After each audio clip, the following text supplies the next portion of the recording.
when there was a dearth of a good book by an Indian author which looked at anthropological perspective of fieldwork. And today happens to be Professor Srivastava's birthday. Not a week passed without us in the department remembering him, recollecting him, talking about how he would bring happiness, how he would bring energy, how he would enliven us, how he would bring all the going-ons, all the gossips which takes place in the anthropology world. We really miss him, and we thought, let's turn this, what we miss, into a tribute to him in form of a seminar titled as same as his book, Methodology and Fieldwork. These two issues were very close to Professor Srivastava's heart. Along with his other interest, his main interest lied in how anthropologists, they do fieldwork. Fieldwork has come to acquire a very significant place in social research. And anthropology as a discipline can lay claim to the fact that we are the ones who formulated, institutionalized, methodologically defined what fieldwork is. And in this regard, we thought we would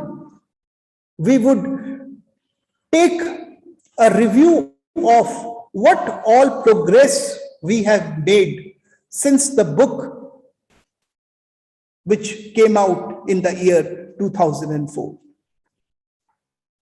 Professor Srivastava always believed that we need to look at fieldwork not just as a science in terms of its epistemology, in terms of its methodology, in terms of how we perceive the social reality. When we are talking about fieldwork, we need to go beyond this. He always said, fieldwork is primarily the art.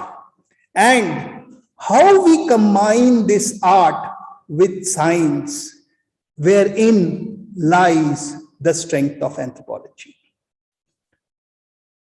When we thought about this seminar, three things came to our mind. The first thing that came to our mind is to relook into how we convert the theoretical aspects of techniques into actual practice. That means we were trying to find out how interviews, how case studies, how observations, they are actually used by anthropologists in the field. Second thing which came to our mind when we planned this seminar was to understand how we move from collection of raw data into a process form. And there is nothing better to understand this other than by actually looking into the accounts of people who have done this in the field. The third thing which we wanted to do was to look at the process of converting raw data process form into an actual ethnographic account. We thought This will be the best tribute to our teacher. Now, I will request Dr. KN Saraswathy. I think Professor MP Sachdeva is held up because of some very important and urgent work. This happens to be the admission time in the university, and we are dealing with large number of issues. In this regard, Sachdeva sir is not able to make today, and I would now request Dr. KN Saraswathy. And Dr. KN Saraswathy needs no introduction. She's a professor in the department. And more importantly, Professor Srivastava was very fond of very fond of her. So I request Professor Saraswathy to kindly extend a formal welcome to all our participants in this two-day national seminar. Over to Madam Saraswathy.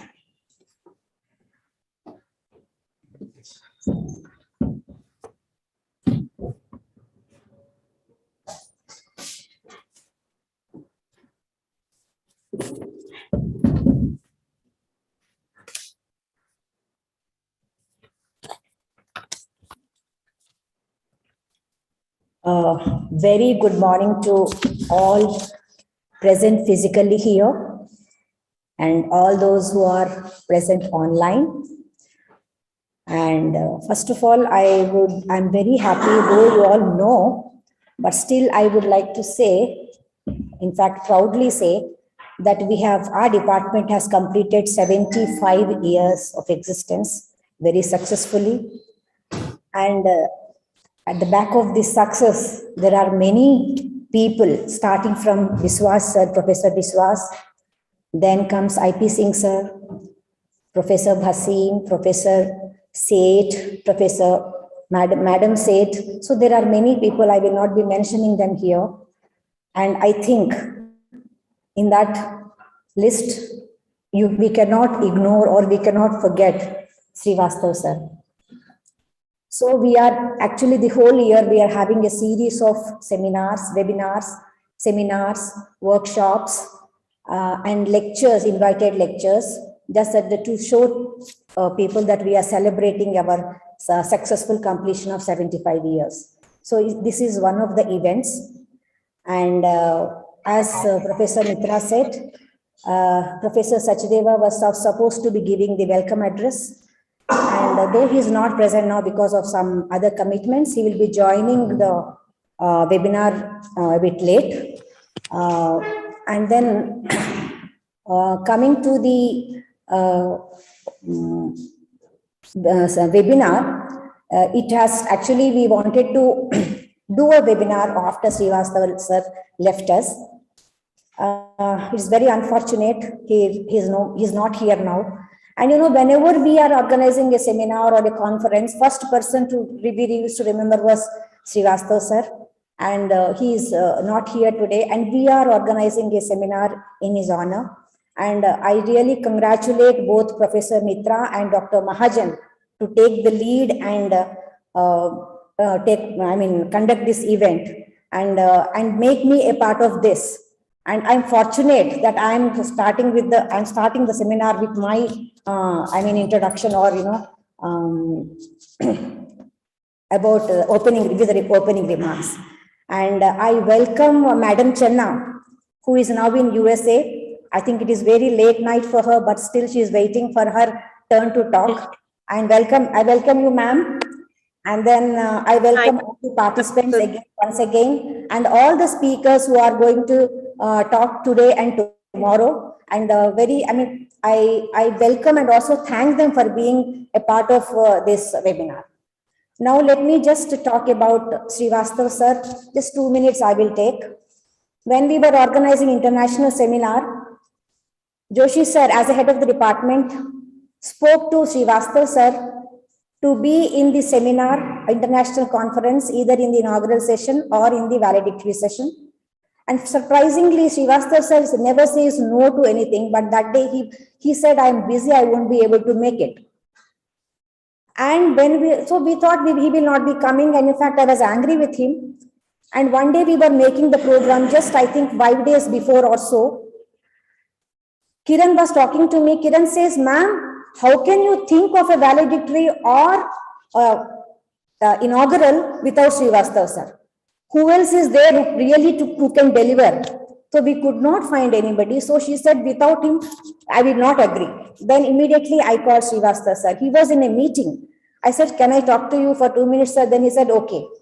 Then I told him, sir, I'm not giving you any, options. Either you have to be here for inaugural or you have to be there in the valedictory. You have to choose between them. So he just said, he did not argue or he did not say, I'm busy. He said, yes, I'll come for your valedictory. That's all. And he was there for valedictory and he spoke, as you all know, as usual for 1 hour or so. And after completion of his headship in the department, he went to Anthropological Survey of India as a director, and we missed him all the time. We always used to think he's not there because we missed his presence in every way, every meeting, every sitting, every talking. We used to miss him. And whenever I was emotionally down, I used to leave a small message to him, sir, I need to talk to you. Within half an hour or so, he used to call me. And, he never used to talk anything. He used to give a very patient hearing to my stupid problems. That's all. That used to make me feel good. And then, actually, here we are today, here to celebrate Srivastava sir. Celebrate his knowledge, to celebrate his brilliance, to celebrate his vision, to celebrate his experience, to celebrate his patience, to celebrate his writings, to celebrate his teaching, to celebrate his observational skills, to celebrate his helping nature, to celebrate his critical thinking, to celebrate, above and all, humor, amazing humor. There were days sitting and talking. There were days when Professor Joshi used to hold his tummy and move out of the room to laugh. We could not control such an amazing humor. I don't think we can any time talk like that. So that was these were the qualities in one single person, and I think we all also have 1 or 2 of them. If we have to perfect those 2 or 1 or 2 or 3 qualities that we have to read Srivastava sir. We have to remember Srivastava sir. We have to follow Srivastava sir. Thank you so much.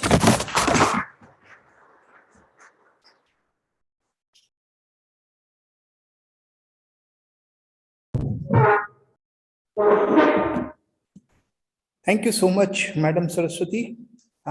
You really summarized, you really portrayed Sir in such beautiful words. I don't have anything more to say about it. Without wasting any more time, I would like to introduce to you our inaugural day address speaker, Professor Subhadra Channa. I know Madam Channa, she does not need any introduction, but Madam, please bear with me.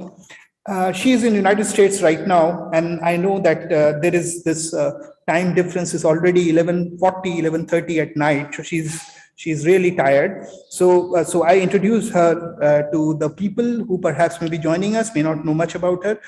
She was a professor. She retired as a professor from the Department of Anthropology in 2006.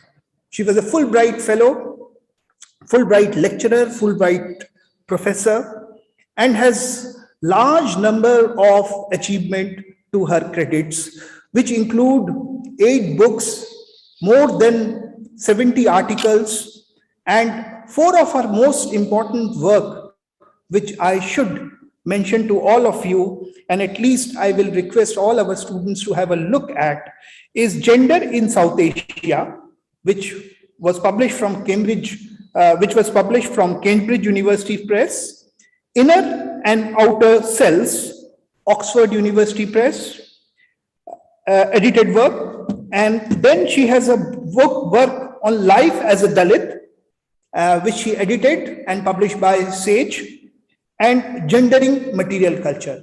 She has a diverse interest, as you can see. But more importantly, we thought apt to ask her to give this inaugural day address is because of her close proximity to Professor Srivastava. She went with her fieldwork number of times. We thought that it is best to ask her to look at Professor Srivastava from the perspective of a master fieldworker. So I invite Madam Subhadra Channa. Madam Subhadra Channa, please take over. Thank you, Dr. Mitra. It's very late and I'm also not too well today. I had fever in the morning.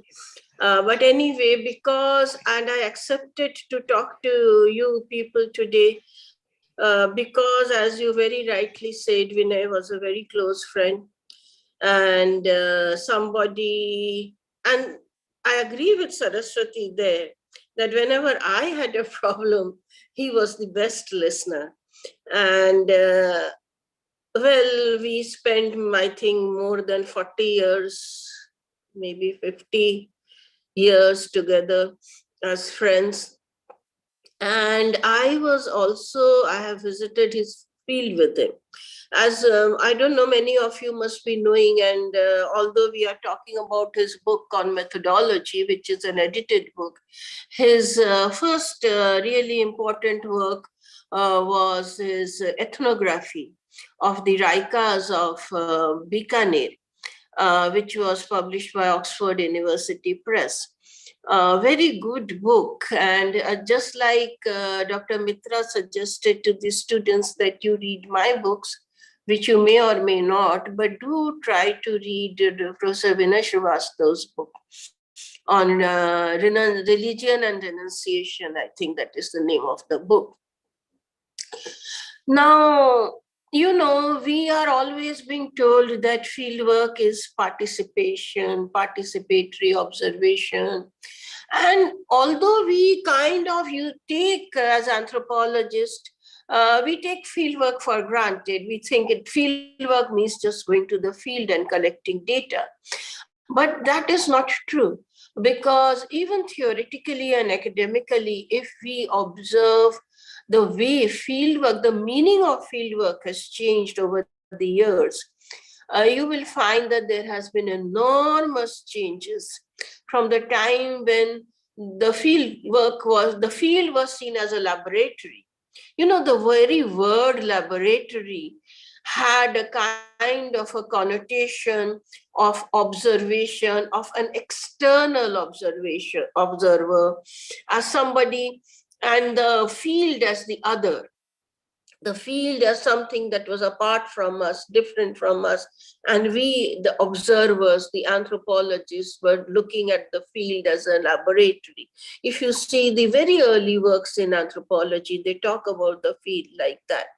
They also use words which we no longer use. Even if you see the terminology of fieldwork, how it has changed. Earlier, the words were used such as primitive, as other cultures. Also, there was a kind of ahistoricity in fieldwork, the Nuers, the Andaman Islanders. We no longer do that anymore, because not only is the field not the other, the field as we recognize it today is a fluid, dynamic, and it is an interactive situation. And this concept which you are taught in your classrooms about participation, the real variation in fieldwork is in terms of how we interpret participation. And this is here that I will recall some of the anecdotes from my experience of doing fieldwork with Vinay. Of course, we have done completely separate field workers.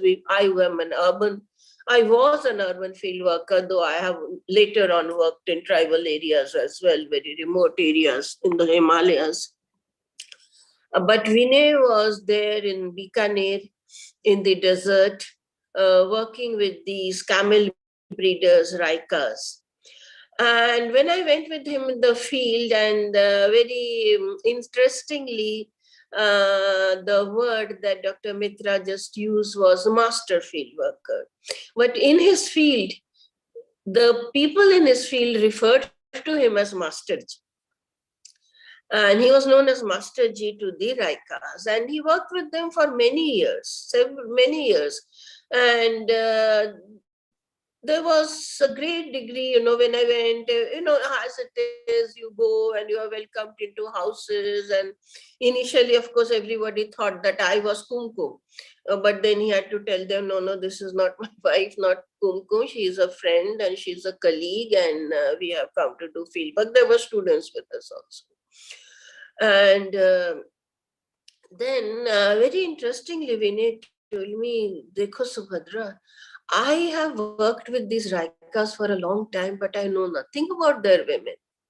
I have never, because I am a man, and in this part of Rajasthan, there is very strict parda.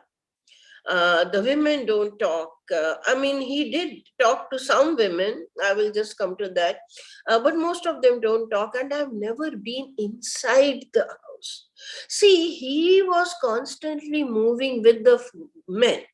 And this asceticism that he talks of, the way the men used to wander around with their camels and how they left their houses and they were living alone in the desert, all that he had experienced, but he had never experienced the inside of the Raika home.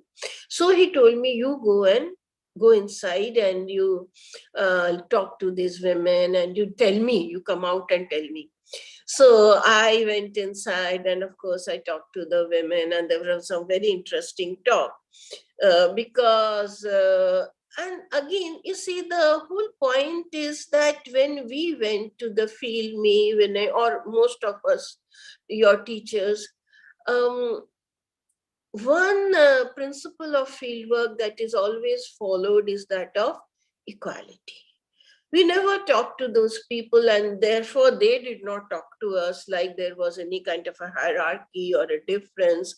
Vinay was one of the Raikas. He was Masterji because obviously they knew that he was educated and he was a teacher. That's how he must have explained his position, and that he was doing research, which was a legitimate work for him. And but otherwise, like the way, we would sit in their houses, would spend time with them, would eat, would gossip, would talk. And when I went inside the houses of these women, they were all gossiping. And gossip, as you know, is a very important part of fieldwork. When I used to take my students to the field, the first thing I used to say that you will never be a good field worker. I will never consider you to be a good field worker if firstly you are not eating in their houses. If people are not offering you food, means that they do not accept you. You are still an outsider. Secondly, if they don't gossip, if they don't tell you all the things that are happening in the village, and also talk to you as if you are there, you're equivalent to them. And that is how, and see, what a very important aspect of fieldwork is what we call as empathy. And empathy means intersubjectiveness, that I as a subject and the field and the people in the field who are also subject, they are human beings, we are human beings, and we need to connect at that level of what we call as intersubjectivity, empathy, understand each other, feeling, emotions, and they reach out to you. And unless they reach out to you, they try to understand you. You will never understand them. A very interesting comment, like some of these women, when I went on behalf, of course, it was my interest also, because as some of you may know, I'm a gender specialist. I was talking to them about this relations and all the gossip that is going on, and how, the couple next door, they were waking up all night and there was a big gossip around the village. And then these women, they asked me, like nudging, why are you going around with this guy like Vinay? What is your relationship with him? I said, no relation. I have no relation, just a colleague. And they said, okay, now they said, then no, you are fair, and you know, you are, he's not like, I mean, not good looking enough for you. I mean, that was a long time back. And anyway, and then they asked me, is he your bhaila? Bhaila means lover. I said, no, no, no, no, not at all, nowhere, not even in the remotest imagination. So you see this kind, but what I'm trying to tell you is this is the level of conversation that we must have with our field if we really want to do field work. That is, they should be able to joke with you, you should be able to joke with them, you should have that level of comfort, that level. And this is something which Vinay also had, because when I went with them, there was a lot of, you know, joking and bantering, because initially they thought that he's got kumkum with him, and he said, no, no, she's not come, and then lots of things.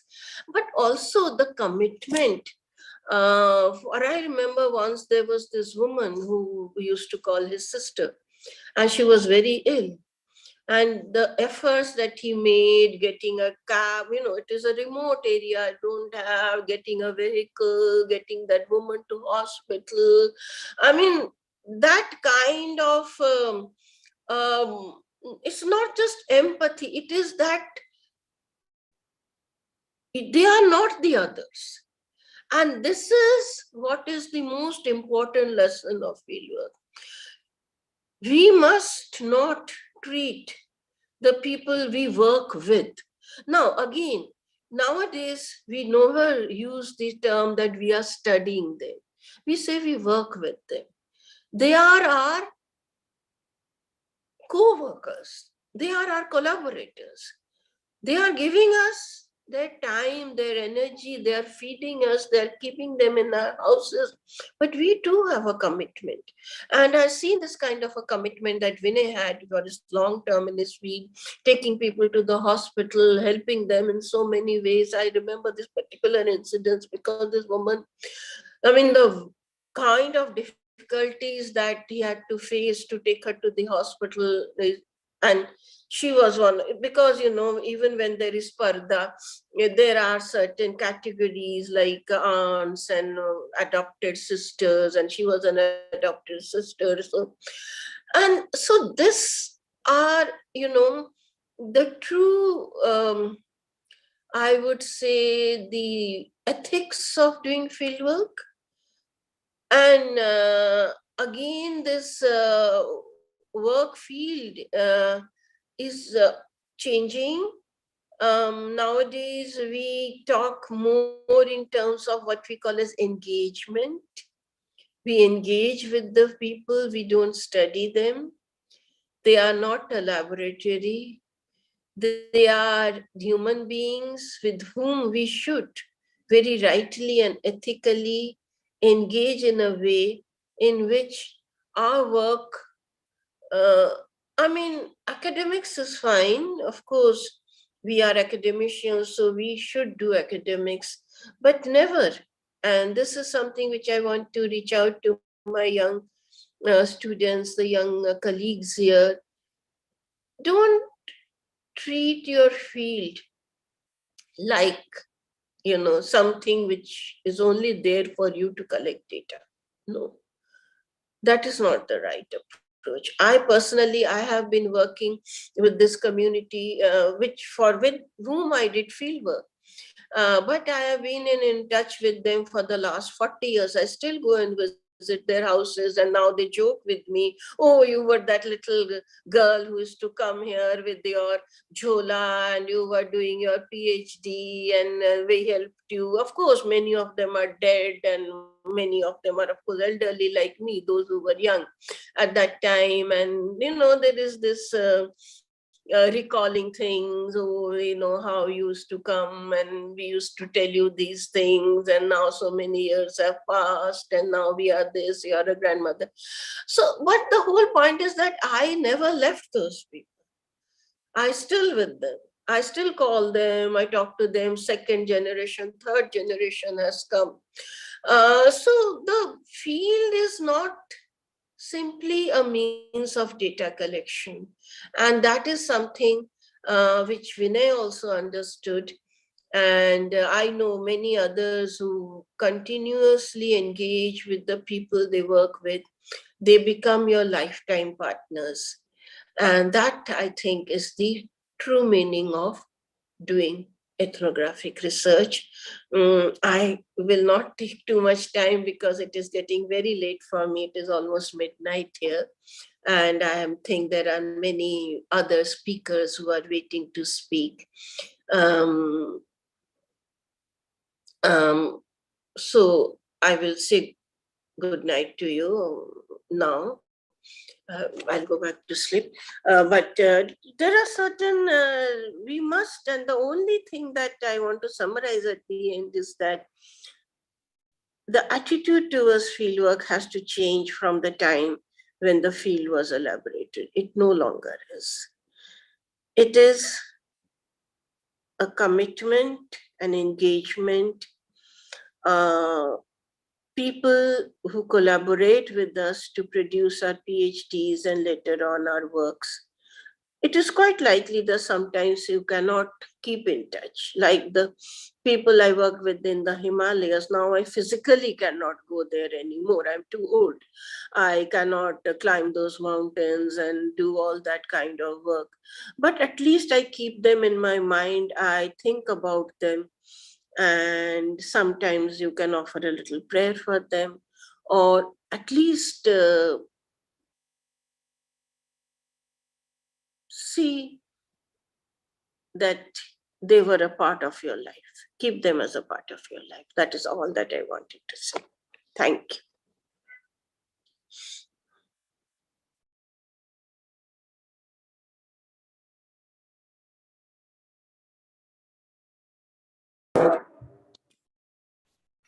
Thank you so much, ma'am. As usual, ma'am was brilliant.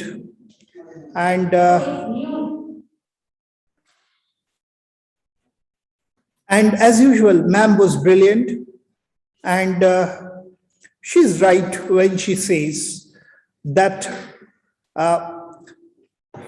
one of the synonym for fieldwork is nowadays engagement.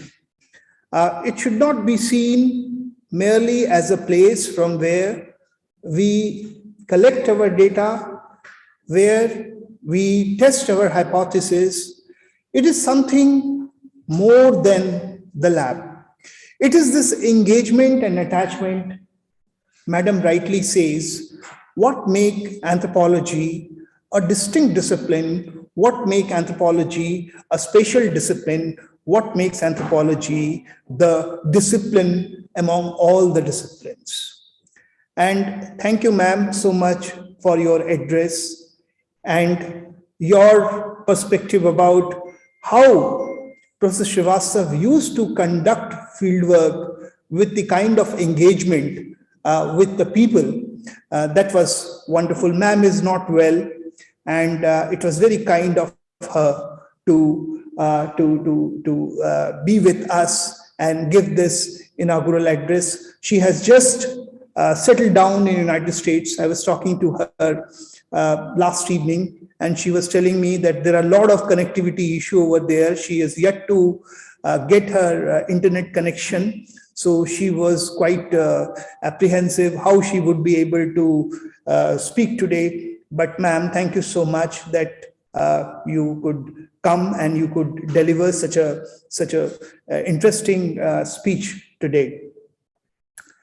I remember that Professor Srivastava often used to say that how people from the field would come and visit him in Delhi. And I remember one of the anecdotes which he discussed or shared with us regarding what we mean by the term appetite. He said that the other day, one of my respondent, he never used to use the word respondent, please pardon me. He always used to refer to them as my acquaintances, my friends, my close friends. This is the word which he used to use for the people who would sometimes come from Bikaner, where Sir did his field work, and would, whenever they would be visiting Delhi, they would visit Sir. So he was explaining to us that what is the concept of food is. So this acquaintance of Sir from his field area came to visit him in the department, and he wanted to see the university. So Sir took him around the university, and first they went to the science faculty canteen, and where they had a dosa. And after eating, they went to D school, and in the D school canteen, again, they had idli, and he liked their mutton cutlet. So he also had mutton cutlet, not mutton cutlet, vegetarian cutlet over there. After having vegetarian cutlet from there, they came to the department. Sir spent time here. Then after a while, he said that I have not eaten anything. So let's go out and eat something. Sir was amazed. He said, but we had, he said, no, that is snacks. I have not had my lunch. So let's have lunch before we go out. So they had to go to a nearby restaurant, and they had lunch over there. And then they decided to go to Sir's place. After reaching home, most of the people who come to see Sir would always take them home. He reached home and said this thing to ma'am. Vinay Bhaiya did not feed me anything. I'm so hungry. We just ate outside something. So I would like to eat homemade food and have my proper lunch, which I'm really missing. So what I want to draw your attention is not the concept of food, not the concept of appetite, not the concept of diet. What I want to draw your attention is the proximity, the relationship, the closeness which Sir had with the people in the field. So with this, we are coming to the end of the inaugural function. But before I finish, I would just draw your attention to the wonderful papers we have had lined up with us today.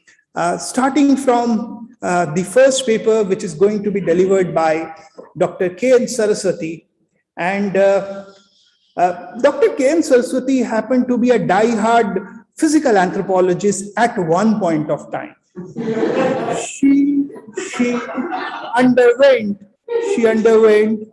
what we may call a transformation, what we may call, some of them are saying the term mutation. And one of the mutant, which is part of her genetic genome structure, is the idea of social anthropology and how social anthropology does fieldwork. Dr. Chakraverti Mahajan few days back shared an account of Professor Srivastava's writing about how he did his PhD and gave this article for Madam to read. Madam was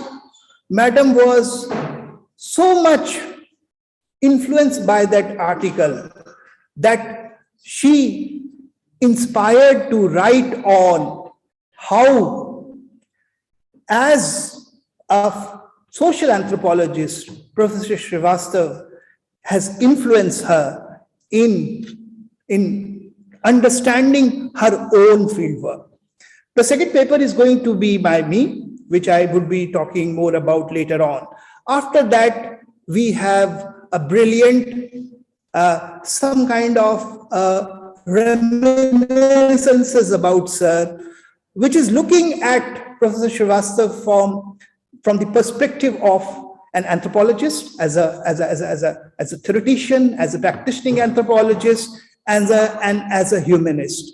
He brought in together these two dimensions very close together. One, as a brilliant academician, and second, his persona, which just Professor Saraswati discussed, as a very cheerful, kind, noble soul. So both these aspects, how they go on to feed one another and create a personality. This we are going to discuss in the second of our sessions, which is a reflection about Sir. Madam, there are four panelists in that. Professor P.C. Joshi, Professor Marwa. Professor Marwa happens to be Professor Srivastava's teacher, colleague also in the department.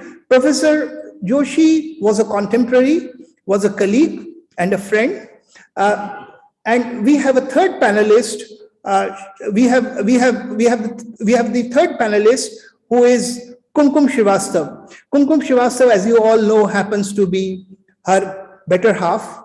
And Kumkum Srivastava knows her, and I'm sure she's going to talk about how living with an anthropologist is per se, and how inspired one feels when one lives with an anthropologist. And this was reflected in how, as an historian, she became an anthropologist, and how, as an historian, she took up the study of religion among the antinomial cult called as the Sufis.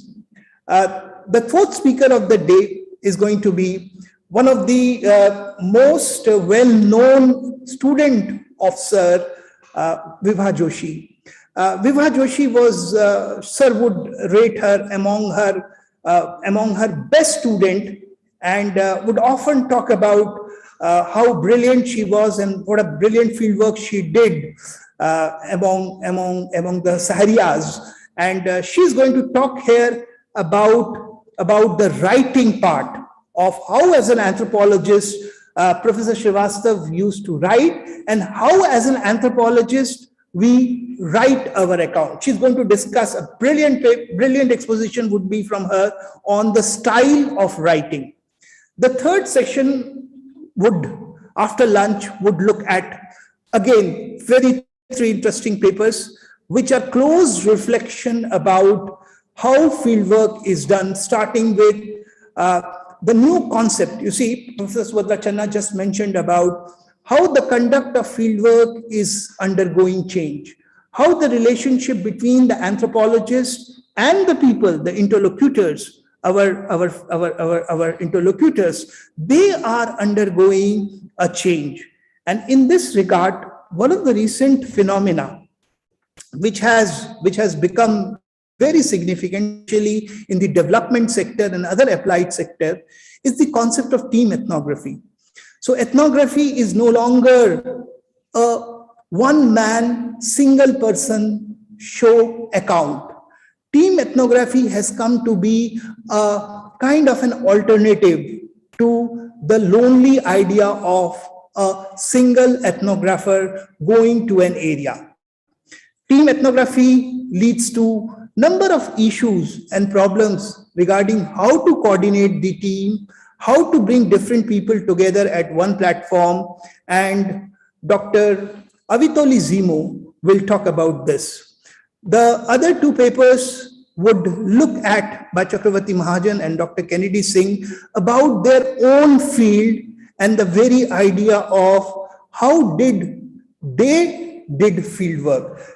Dr. Chakraverti Mahajan is going to look at the idea of personal involvement in terms of empathy, and how, as an empathy, was a factor in his understanding of the people, and how he came to look at this concept of empathy in a methodological perspective.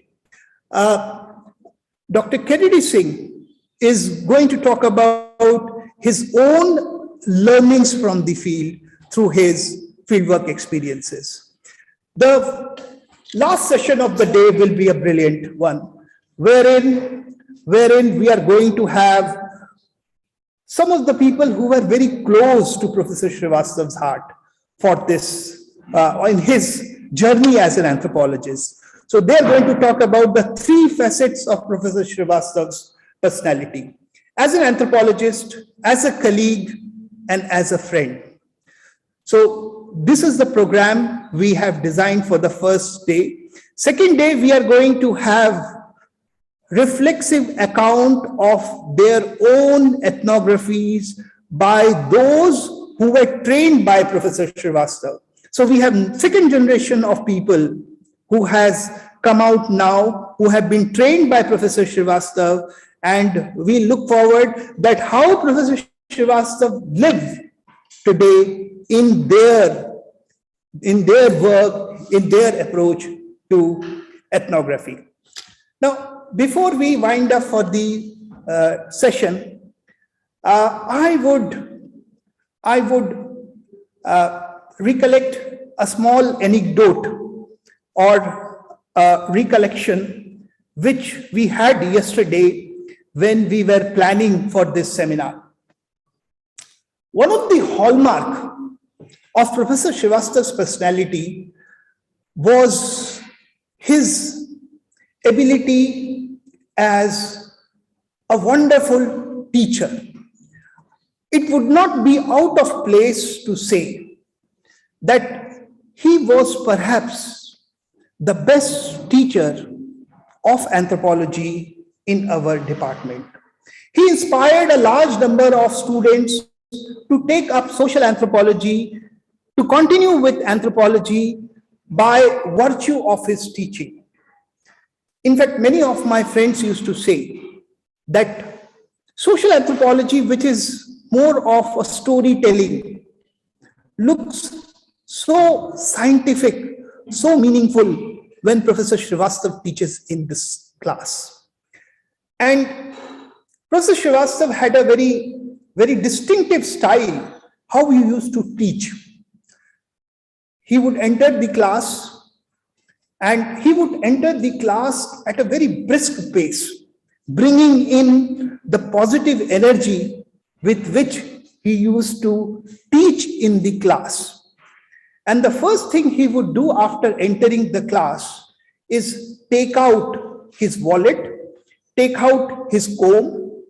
And I have come to know that there were three things which were invariably with Srivastava sir.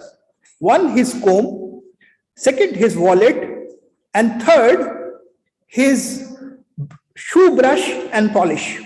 They always used to be with him wherever he would go. So he would come out and put these things on the desk, and then he would start writing without much ado or without discussing anything.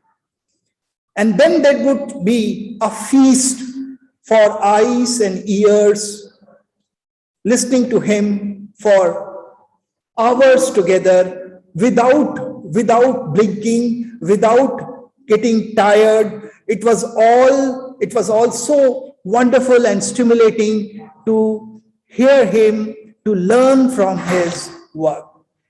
And one of the distinctive style of Professor Srivastava's teaching was the use of blackboard.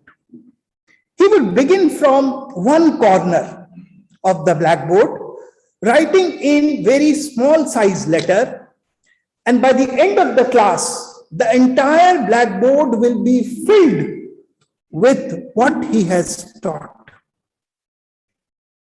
There was a suggestion yesterday that we have a poster of Sir in the front of the wall where we are holding this seminar. And we thought in that poster, as we do in all other seminars, we will write the title and we would write a seminar in memory of Professor Srivastava and wishing him happy birthday. But then a thought came to our mind, and thought came from Dr. Avitoli. She said, we should not do that. Why? I said, let's leave the blackboard blank. And that is what we have done. Can we pan on to the blackboard? You can all see we have not done anything on the blackboard. And we have not done anything because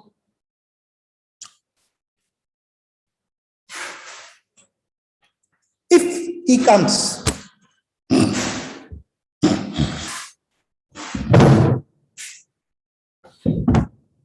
He will come here and write.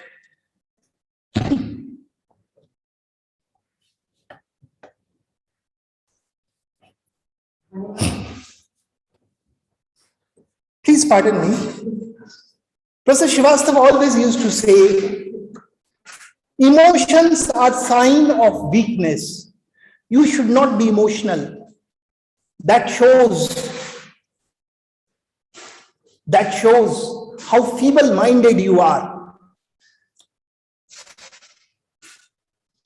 So with these words, we come to the end of the inaugural seminar. We look forward to great academic deliberation, and I invite my co-convener, my friend, and one who inspired me to plan this seminar, Dr. Chakraverti Mahajan, to give the vote of thanks.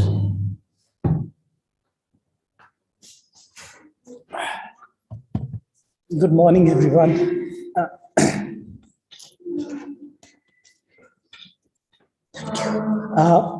In early August, when we started preparing for our 75 years of department's existence, we thought of organizing a series of lectures, eminent lecture series that, and that idea came from Ma'am Saraswathy.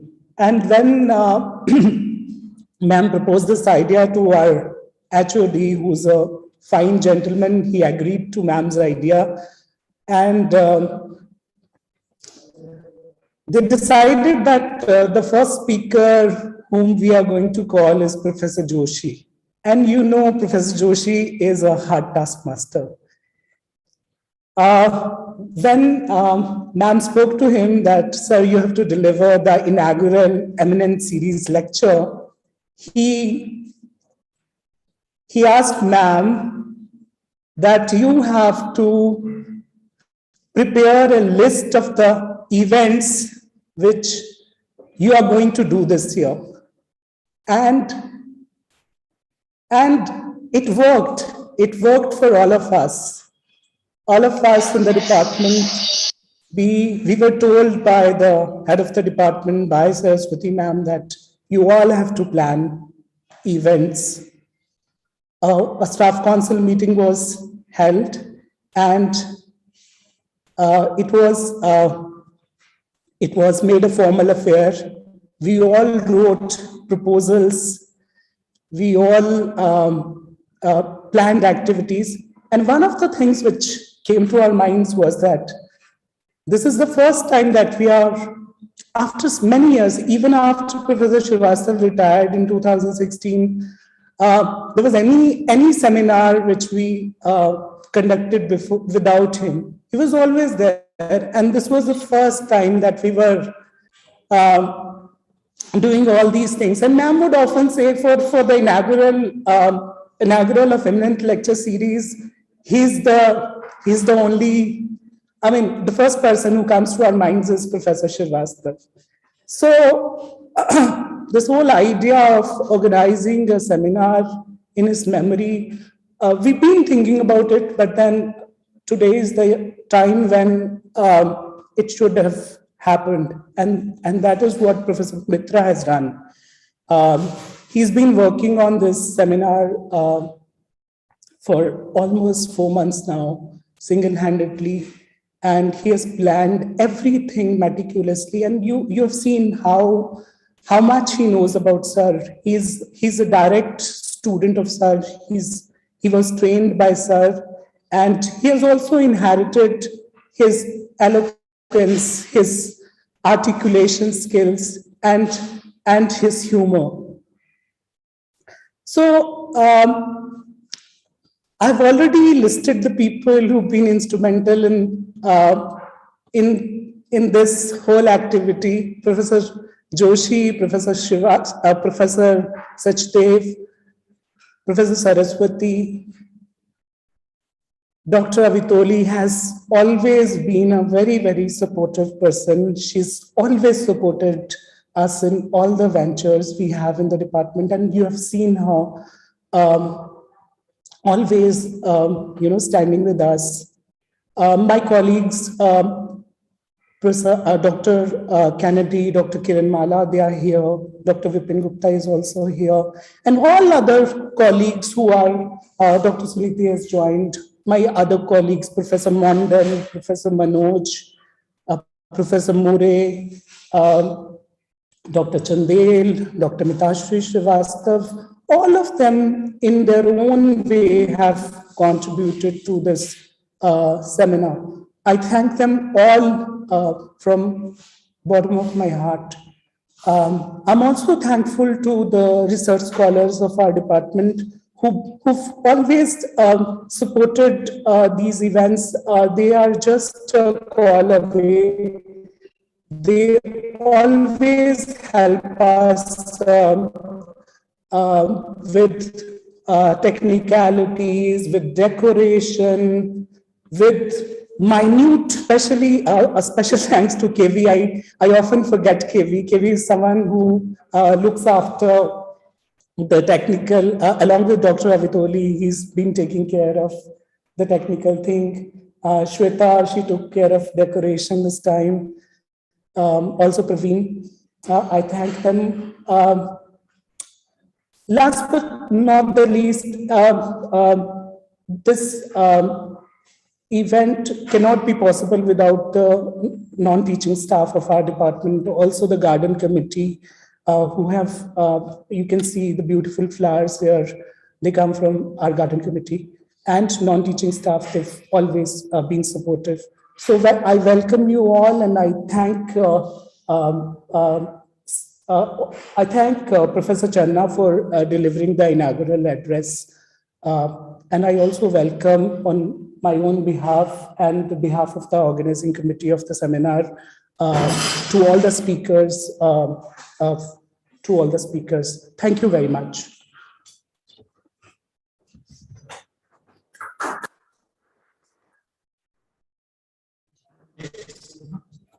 Thank you so much, Dr. Mahajan. We will meet again at 11 o'clock for the first session of the day. So it's a tea break. We will have a cup of tea and then we will rejoin. So those who are joining us online, please have your own teas. And I invite those who are present here to have a cup of tea with us. Thank you so much. Meet at 11, sharp at 11.